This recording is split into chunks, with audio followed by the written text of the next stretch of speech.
todos ustedes, saludos desde Puebla, bienvenidos a este canal de YouTube Altar de la Cruz. No se les olvide darnos su like, abajo la campanita, píquenle, escúchenle para llegar a más personas. Vámonos con la siguiente. De otra fila, Bueno, ya.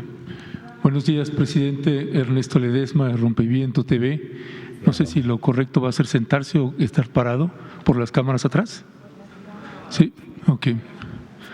Bueno, presidente, dando seguimiento precisamente al caso Ayotzinapa, lo que ha estado sucediendo con la Secretaría de la Defensa Nacional y el subsecretario Alejandro Encinas.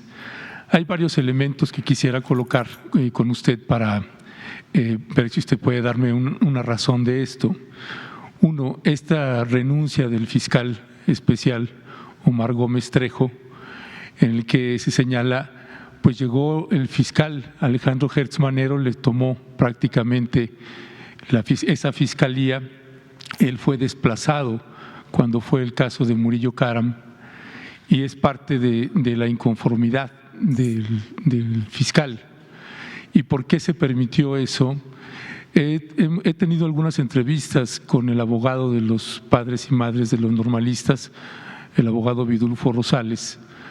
De hecho, la última fue el día de ayer, en la noche, y él decía que los padres y madres pues sentían una regresión en el caso.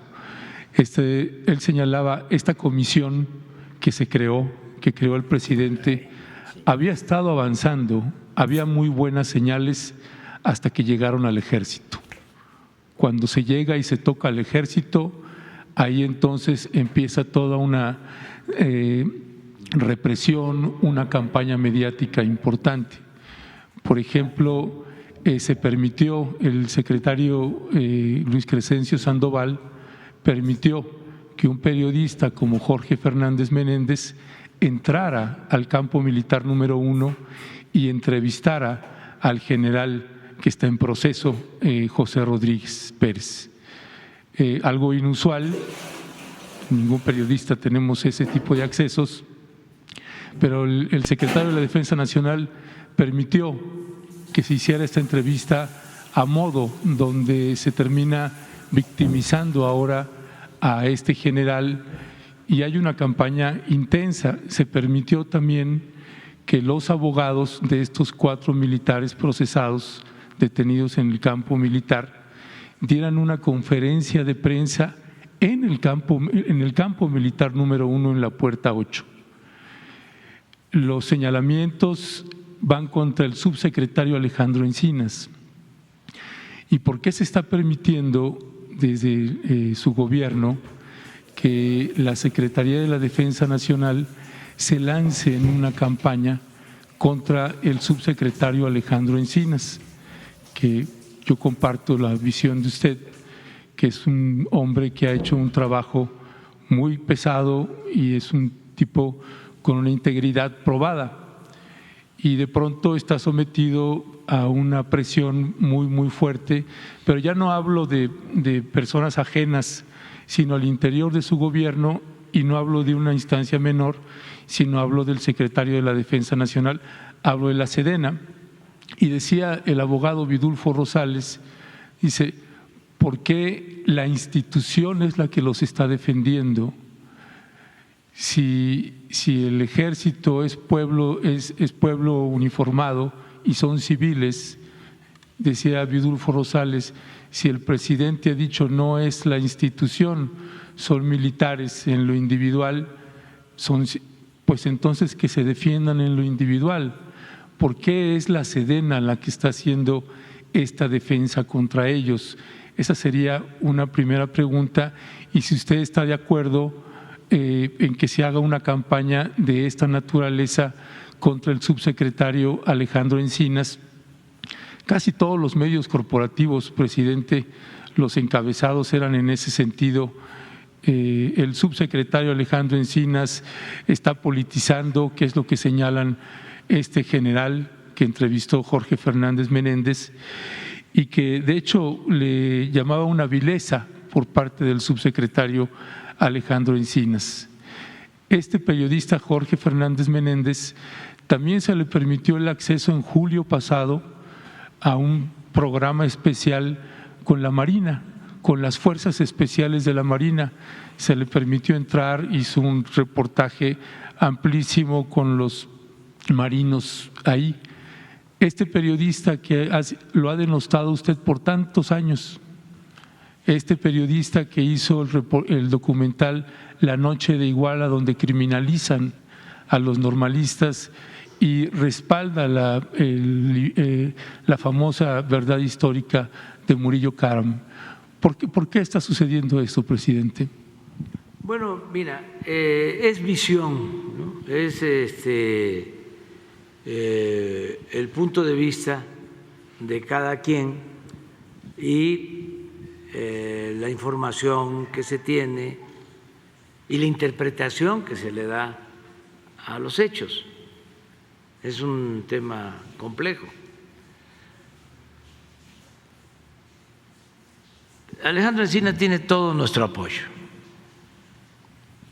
y eso significa de que el presidente lo apoya, lo respalda.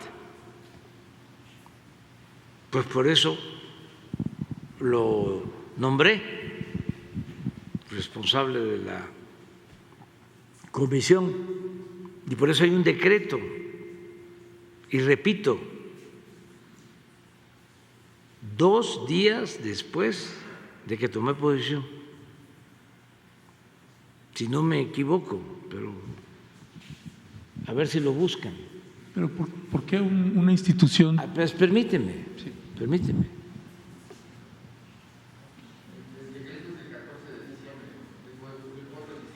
Del 4 de diciembre de… Sí, 3 o 4 días después, porque es un compromiso. Entonces, ¿qué es lo que sucede?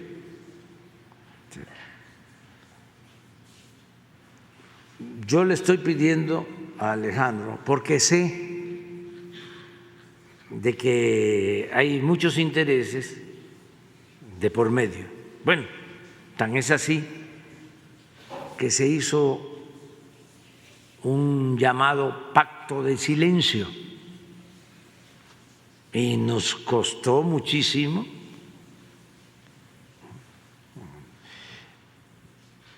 llegar a las conclusiones que tiene el informe. Muchísimo, y hubieron hasta asesinatos que pueden estar o no vinculados al asunto. Entonces, cuando Alejandro me presenta el informe con los anexos, le digo ya, este es el momento, porque sé lo que implica. Entonces, viene en el informe una lista de responsables.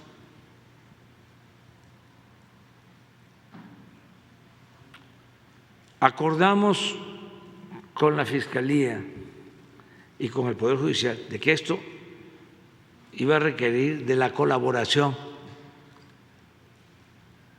de las 3 instituciones, independientemente de la independencia de cada institución, pero que era un asunto tan importante en el que teníamos que ayudarnos mutuamente.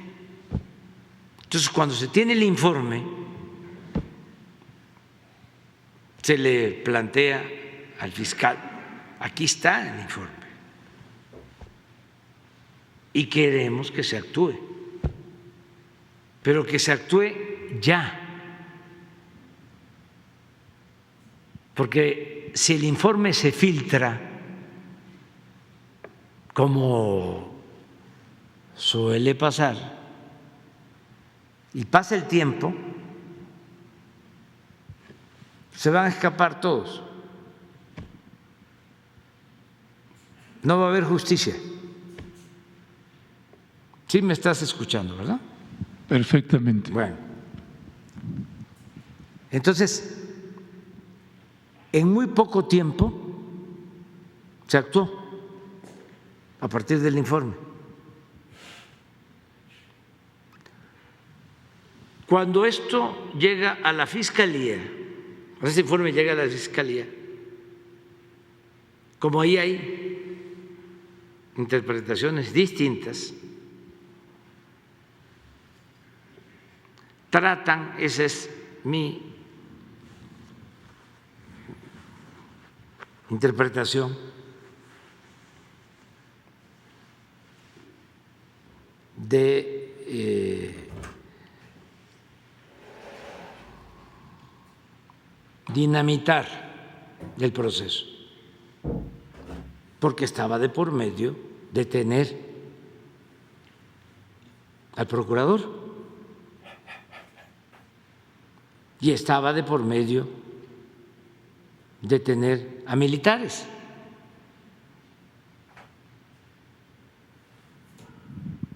Entonces, el reclamo del fiscal que sale es que no fue tomado en cuenta. Él trabajaba de común acuerdo con Alejandro Encinas. Yo daba por hecho de que habían participado todos, ¿sí? Entonces, no les gustó que se actuara así, ni les gustó el informe al fiscal que estaba. Por eso planteó lo de su renuncia. Despacio, porque es interesante esto. Entonces, ¿qué se hizo?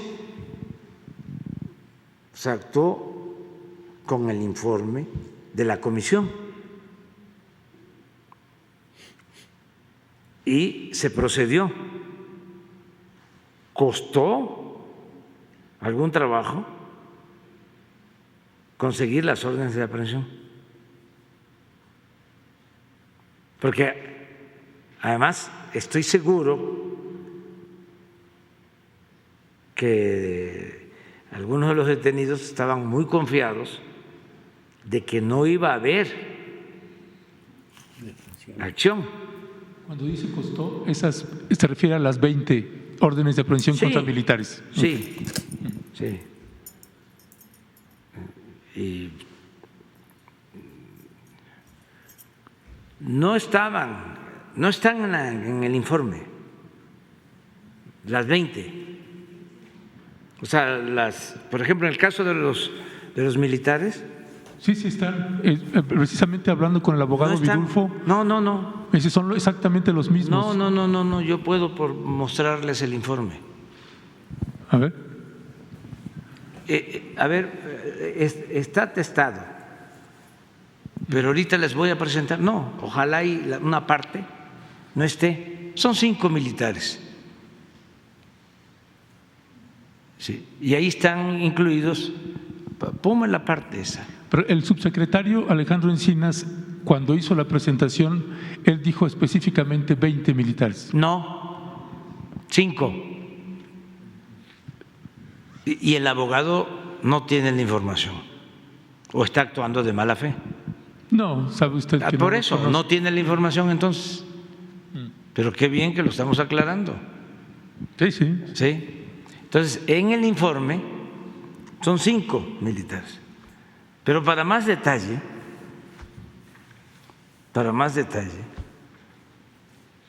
yo di la instrucción al secretario de la Defensa, por escrito. ¿La instrucción de qué? De que se cumpliera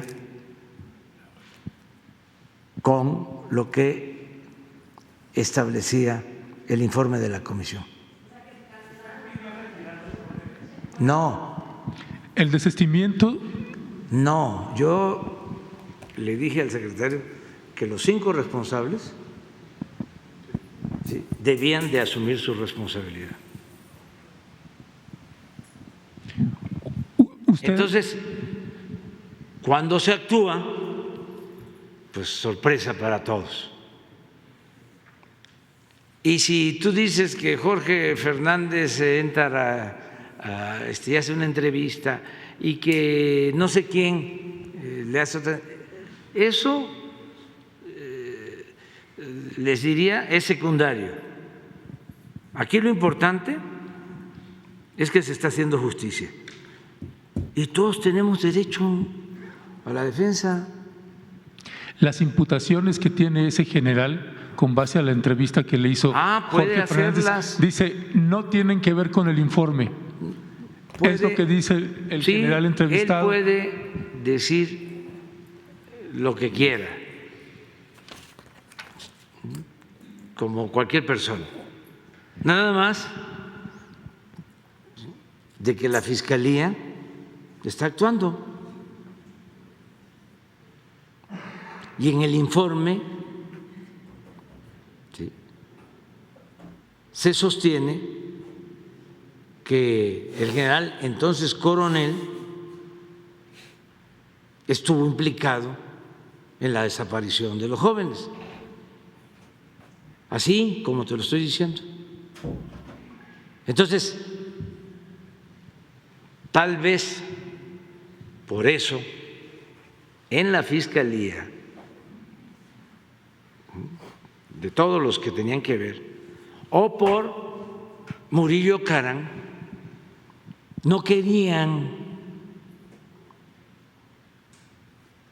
que se actuara.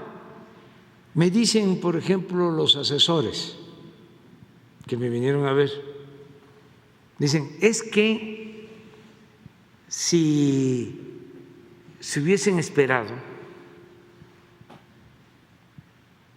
dicen, 15 días, 3 semanas, un mes, se hubiese podido consolidar mejor. Le digo, si no hubiésemos actuado, no hubiese habido justicia. Son visiones distintas. A ellos les preocupa mucho, entre otras cosas, o sostienen que les preocupa el debido proceso. Yo digo, sí, hay que cuidar el debido proceso, pero lo primero es la justicia. Si el informe es convincente, ¿sí?, que yo así lo creo, ¿por qué no apegarnos al informe? ¿Y por qué permitir entonces el embate de la Sedena contra el subsecretario Encinas? No hay. No, sí, ¿cómo no? No hay, no existe. Esa es parte de la campaña. Pero incluso las conferencias son ahí, en la Sedena. Sí, pero en la Sedena hay un procedimiento legal en donde existe una procuraduría, y si alguien solicita una entrevista y el procurador, ¿sí?, decide que se otorgue la entrevista o que se permita la entrevista, lo puede hacer.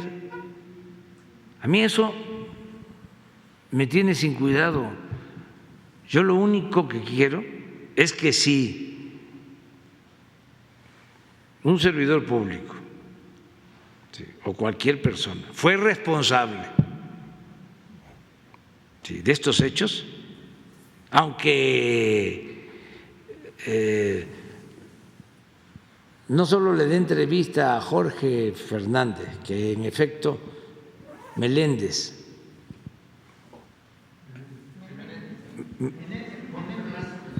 Fernández Meléndez, ¿sí?, que por cierto tiene diferencias conmigo, siempre ha tenido diferencias conmigo, pero eso es otro asunto. ¿Sí? Le puede dar entrevista general, a Loré de Mola, le puede dar entrevista. Que se la dé a Rompeviento. A cualquiera, sí, de mis amigos. Eso no importa. O sea, aquí somos libres. Aquí lo que va a prevalecer es la verdad. Entonces, son 10 funcionarios federales, 5 no son militares, están aquí en la lista. Este es el informe. Si yo quería que no se testara, pero por Alejandro, yo le dije a los padres, esto es muy doloroso, ¿sí? Pero todos queremos la justicia. Ustedes me pidieron que por doloroso que fuese, se transparentara lo que sucedió. De todas maneras, Alejandro habló con ellos y por respeto a los padres se testó. Pero, por ejemplo, funcionarios federales, aquí están los puntos. Estos son 1, 2, 3, 4, 5, 6, 7, 8, 9, 10. Sí les puedo decir de que está el señor Murillo Caram y el señor Tomás Herón, entre otros. Ya, no, lo demás no. Pero hay otros. A ver si no están los. Hay otro apartado.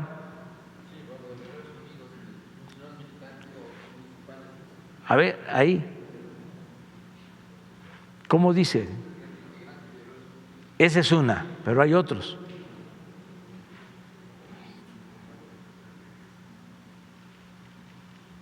Sí, hay otro.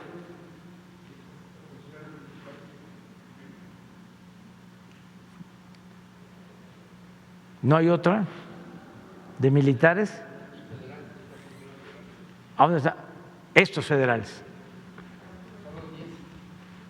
De estos 10, aquí hay 5 militares. Ya. Presidente, ¿sería posible que usted le solicitara al fiscal general? Es que los federales, ahí es donde está son Murillo, claro, sí. Sí. ¿Sería posible que le solicitara usted al fiscal general de la República que pudiera venir acá a explicarnos? Sí, pues, sí, yo le voy a pedir, sí. Conjuntamente. Nada más, la única cuestión es que se busque no dar el debido pretexto, ¿no? Nada más. Pero qué bien que me preguntas sobre el tema, porque se aclara que hay mucha manipulación y ni hay campaña en contra de Encinas. Encinas, ¿no?, tiene todo nuestro apoyo. Y bueno, pues si hay campaña en contra de Encinas, hay campaña en contra mía. ¿Sí? Y todo lo que resiste apoya. Y vuelvo aquí a citar a el dirigente venezolano que logró la independencia, digo el dirigente panameño que logró la independencia, Torrijos, Omar, gran dirigente, que decía: el que se aflige se afloja. Entonces, presidente. Entonces, estamos hablando de insultos y de… No, aquí no es para tener la piel de gallina, con todo respeto a las gallinas. Ese desistimiento, presidente, de los 16, ¿quiénes son esos 16 militares de los que se desistió la Fiscalía? No sabemos, yo no sé. Se los digo sinceramente, no sé. Eso surgió cuando ya empieza el proceso, que se empieza a poner en práctica, sí, lo que establece el informe. Sale eso. Yo sostengo que para evitar que se llevara a cabo o se ejecutara lo que recomendó la comisión en el informe. Entonces, cuando saben que va en serio, entonces a lo mejor pensaron, ¿no? Si le metemos 20, ¿sí?, estos van a dar marcha atrás porque no van a poder enfrentar al ejército. Entonces, ¿usted confirma que no sabe quiénes son esos 16 militares? No, y supongo, ¿sí?, que son soldados, porque lo que se debe de tomar en cuenta aquí es que el coronel era el comandante del batallón de Iguala. ¿Sí? Entonces, no se está protegiendo a nadie.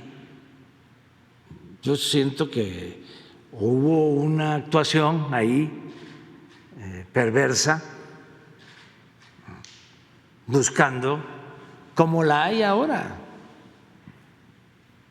Ahora resulta que los que defendían la llamada verdad histórica ya cambiaron de parecer.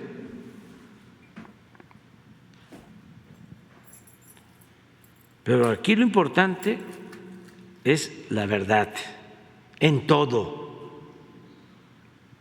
Yo lamento incluso, claro que lo primero es lo que duele un crimen de esta magnitud, ¿no? Sobre todo lo que le duele a los padres y a todos, el daño que hace, eso es lo primero. Pero también lamento cómo meter a las instituciones,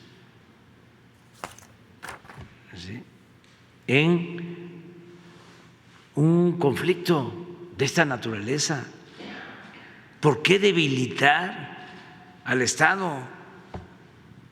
¿Por qué debilitar a una institución como la Secretaría de la Defensa?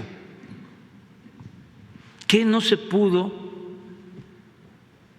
al día siguiente, a los 2 días, a la semana, una vez que se tenía toda la información? Es decir, fue así. ¿Por qué engañar? ¿Por qué inventar? Pues la única explicación es que dijeron: no podemos meter aquí a elementos del ejército porque está de por medio la institución, ¿no? Y usaron eso. Y lo otro también, la impunidad, el pensar no va a pasar nada. ¿Qué va a suceder? ¿Quién va a reclamar por estos jóvenes revoltosos? Por el clasismo, volvemos a lo mismo, el desprecio. Si a los jóvenes que se les da el apoyo para que trabajen como aprendices, les llaman flojos.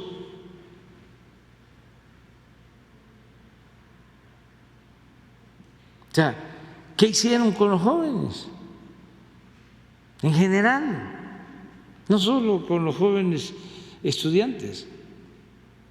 Llamarlos ninis, discriminarlos, porque ese es el pensamiento conservador. Está hasta el tuétano Entonces, imaginaron, no va a pasar nada. Cuando fue creciendo el problema, dice, ahora, ¿cómo le hacemos? No, pues vamos a fabricar un delito, toda una historia, y tú vas a hacerte responsable y vas a declarar y tortura, una serie de barbaridades, y luego decir fueron quemados y ya se cerró el expediente.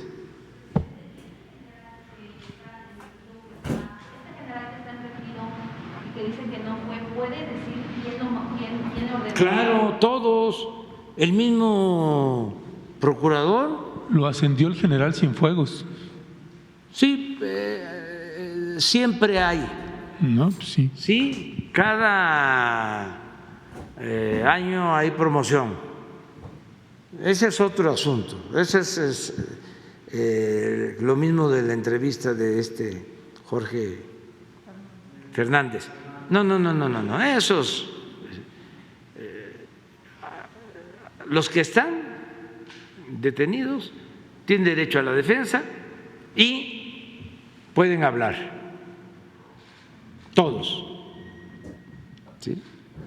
Porque también están diciendo, bueno, ¿y por qué no? Hasta mi amigo Epigmenio, ¿y por qué no Peña, que acompaña a Murillo? Pues que Murillo hable, que diga si le dieron instrucciones, porque en el documento no aparece como responsable Peña, aparece Murillo. Lo que decía el informe del GIEI con respecto del actuar del general Cienfuegos hace un tiempo y cuando llegamos a entrevistar a algunos de sus integrantes, era que eso que impidió la Sedena cuando estaba el general Cienfuegos de que accedieran al cuartel general del 27º Batallón de Infantería fue clave. Sí, en el ocultamiento, y ahí quien mandaba era el general Cienfuegos, y a ese pareciera que no se puede hablar de él. Sí, pero si a esas vamos, pues es lo mismo de ahora, ¿sí? Pues yo di la orden, porque yo soy el responsable, o sea, no es un asunto del general Cienfuegos, es un asunto de una autoridad civil. ¿Quién es el comandante supremo de las Fuerzas Armadas?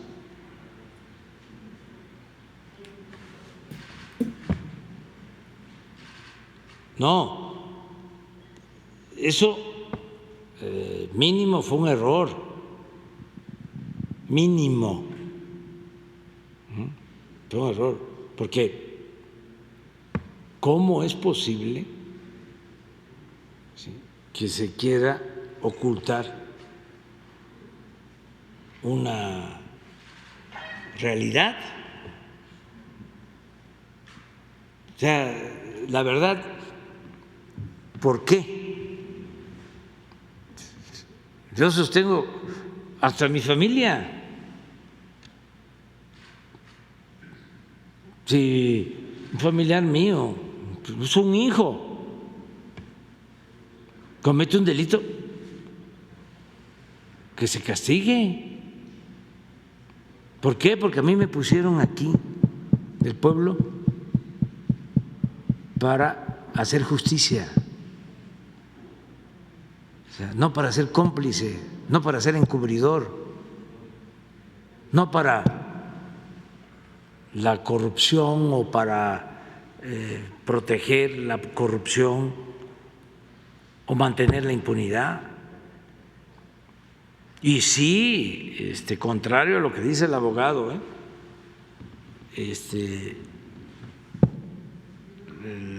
los soldados son pueblo uniformado. Sí, pero armado. ¿Lo qué? Sí, pero armado también. Sí, porque esa es su función, sí, pero no es el estereotipo que tiene el abogado, con todo respeto. O sea, no es, ¿sí?, un ejército matón, ¿sí? Sí, es un ejército que surge de un movimiento revolucionario, ya lo he dicho muchas veces, ¿sí? No es el ejército de otros países, que no los quiero mencionar por respeto, ¿sí?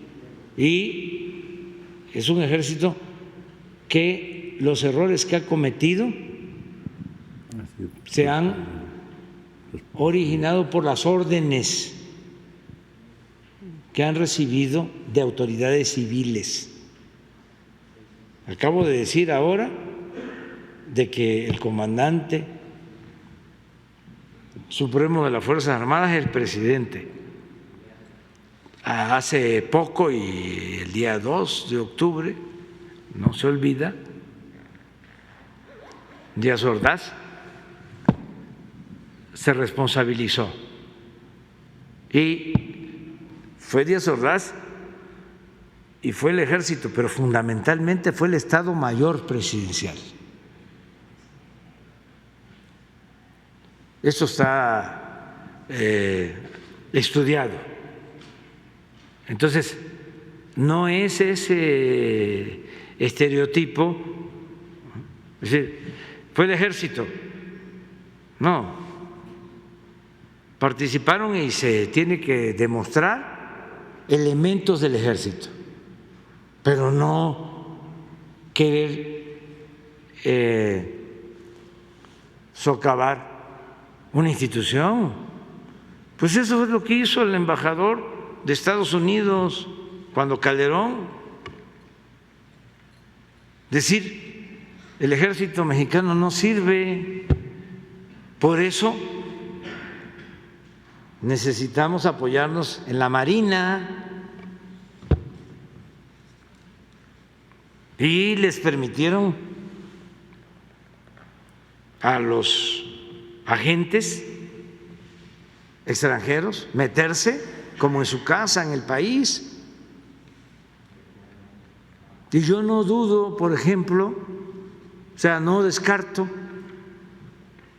del que la detención de Cienfuegos haya sido una venganza. Aquí hay muchas cosas, no es la política tan simplista. Pero lo increíble es que no haya investigación contra Cienfuegos, ¿no? Ciencia. Lo increíble es que no haya una investigación contra el general Cienfuegos, ¿no? Pues porque nadie la ha presentado. ¿Y la presidencia no lo va a hacer? No. Sobre el caso Ayotzinapa, ¿no? No tenemos elementos, no. Ahí está la comisión, para eso se creó. Para eso se creó la comisión. Y ahí está el informe. Y yo deseo con toda mi alma el que se pueda dar a conocer sin testar todo el informe y los anexos, porque eso ayuda mucho, eso los molesta, como tú dices, a los de dentro, pero también a los de afuera. Les molesta mucho, porque hay quienes, ¿sí?, viven de la administración del conflicto,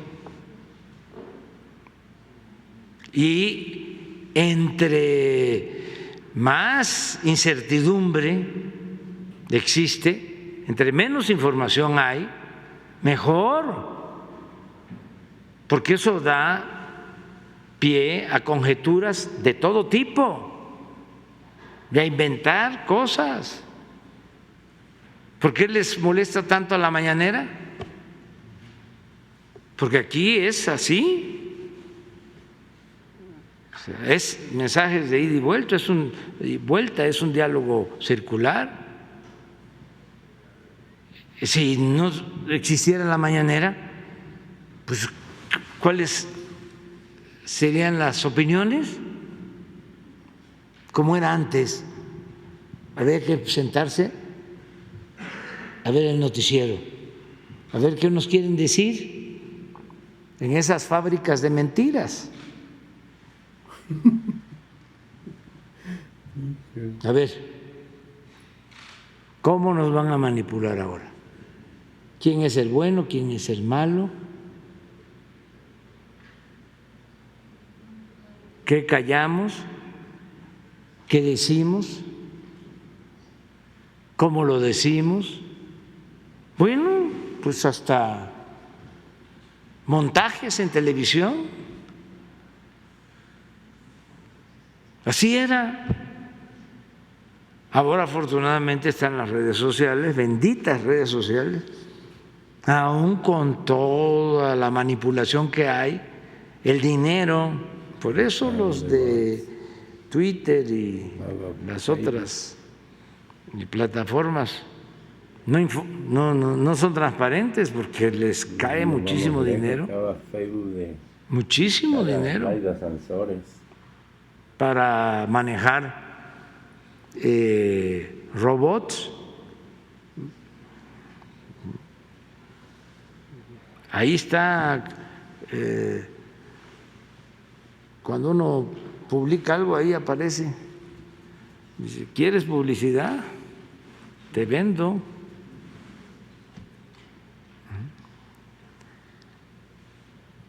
Si yo le pusiera un poquito ahí a mi cuenta, se va hasta el cielo. Gracias, presidente. Bueno, pero ya, nada más vamos a terminar con algo. Déjenme, pues, porque estuvo bien este diálogo. Ayuda mucho a aclarar y vamos a seguir. Déjenme nada más, dicen que ando pasando aceite. Cuando uno está malo ya, que tiene una enfermedad ya delicada y a veces hasta terminal, dicen ya, allá en mi tierra, decía un amigo, dice, no, ya apesta veladora. Y hace poco decían que ya andaba yo pasando aceite, aunque en el grito me vieron muy desmejorado y que me preguntó Beatriz, ¿te sientes bien? Digo, sí, estoy bien. Pero no ando pasando aceite, ando tirando aceite. Les ofrezco disculpas porque voy a tirar aceite. Les voy a mostrar la encuesta de hoy, la que hacen semanal. No le llego todavía a Modi, pero miren cómo estamos. Porque esto es un orgullo, me da mucho gusto, pero por el pueblo de México. Fíjense qué pueblo, con toda una campaña en contra, como nunca en los medios convencionales, con honrosas excepciones. Pero miren,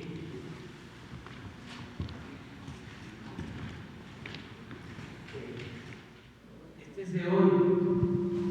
Modi está hasta arriba, 77 de aceptación, 19 en contra y 4 indecisos.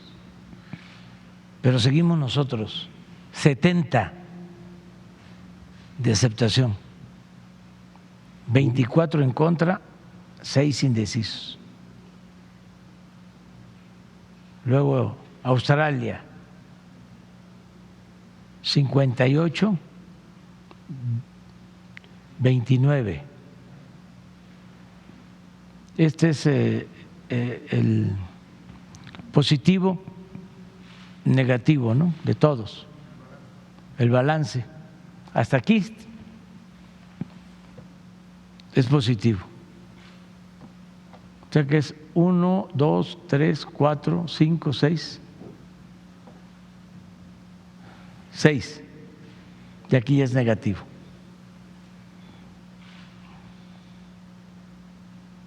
Para abajo.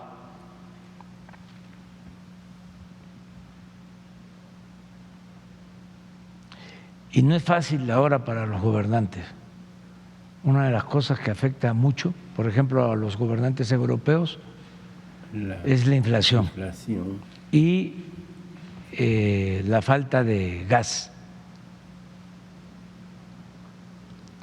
por el conflicto con Rusia, Ucrania.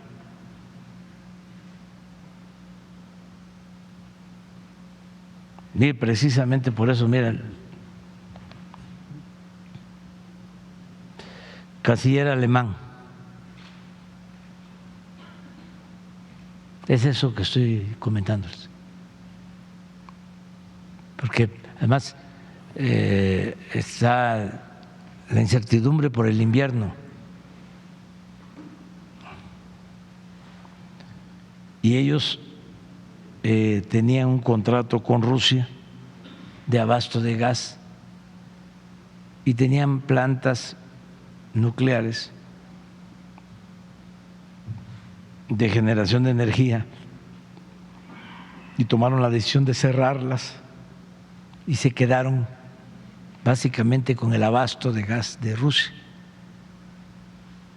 Entonces viene el conflicto, cierran la llave del gasoducto y están regresando al carbón y tienen problemas. Nosotros, ahora que estuvo el presidente de Alemania, le planteamos que no por cuestiones comerciales, sino para apoyar, como lo hacemos con todos, podríamos enviar gas. Tenemos gas. ¿Mande? ¿Qué tanto por ciento de lo que necesita Alemania tendría de México? Pues como un 30%.